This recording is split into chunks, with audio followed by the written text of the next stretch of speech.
Après avoir tenté de reconstruire l'Olympique de Marseille et le Stade Rennais, on se retrouve pour un nouvel épisode du Directeur Sportif Challenge avec l'OGC Nice. Salut tout le monde, c'est Mathieu, j'espère que vous allez bien. On continue notre concept Directeur Sportif Challenge où on va prendre un autre concurrent cette année à la Ligue des Champions, l'OGC Nice. Donc on va essayer de le reconstruire un petit peu en vue de la saison prochaine. Donc on commence comme d'habitude avec les joueurs à absolument garder. Et on commence donc avec son gardien Walter Benitez. Pour moi, il faut absolument le garder. C'est l'un des meilleurs en Ligue 1. Et il a sauvé cette année plusieurs fois l'OGC Nice. Donc il faut absolument le garder pour l'année prochaine. Dante aussi, il faut le garder. Certes, il se fait vieux, mais c'est un joueur importantissime du 11. Un meneur d'hommes, le défenseur central, le capitaine des Aiglons. Très apprécié à Nice. Donc il faut absolument le garder. Tout comme son acolyte de la défense, Jean-Claire Todibo, l'ancien du FC Barcelone. Je ne crois pas qu'il est encore prêté à Nice, je sais plus, en tout cas il faut le garder vraiment parce qu'il est très bon aux côtés de Dante. Et puis Khéphren Thuram, un jeune joueur qui est vraiment maintenant un joueur important du 11 de Christophe Galtier, qui l'utilise énormément au milieu de terrain, qui est très important. Amine Gouiri, bien évidemment, il faut le garder, hein, le buteur. Il y aura plusieurs clubs autour de lui pendant ce mercato d'été, donc il faudra tenter de le garder.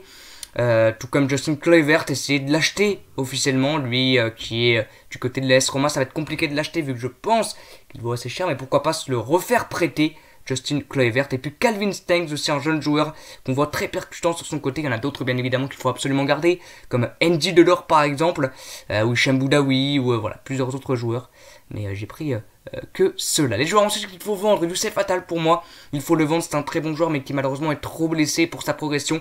Peut-être le faire partir même quand il n'est pas blessé, il ne joue pas. Danilo aussi, un défenseur central qui peut aussi jouer au milieu, qui n'est pas beaucoup utilisé, donc pourquoi pas le vendre du côté de Nice.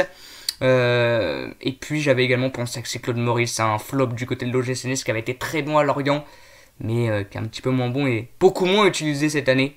Alexis Claude Maurice, donc pourquoi pas le voir partir. Ensuite les joueurs pour construire l'avenir, bien évidemment Melvin Barr sur le côté gauche, l'ancien lyonnais, et puis Khéphren Thuram, on en a parlé, joueur très important lui aussi, il y aura plusieurs clubs autour de lui, je pense. Calvin Stengs aussi, il faut tenter de le garder et puis le faire progresser parce qu'il est très bon quand il joue. Calvin Stengs, très rapide, très technique, très percutant, il aide énormément les attaquants, il est vraiment très bon. Et puis Evan Guessant qui a eu quelques apparitions cette année, qui a déjà marqué je crois, et qui est très bon. Evan Guessant qui avait marqué contre Lyon je crois, lors du match où ils étaient menés 2-0. Ensuite des joueurs à acheter donc pour le mercato au niveau des arrivées. J'avais pensé à un défenseur droit, à Ruben Aguilar. Certes il vient de Monaco, c'est pas l'amitié entre Monaco et Nice, mais pourquoi pas aller le chercher. Colin Dagba aussi, ça peut être intéressant parce qu'il n'a plus de temps de jeu du côté du Paris Saint-Germain, il a plus d'avenir non plus du côté du PSG.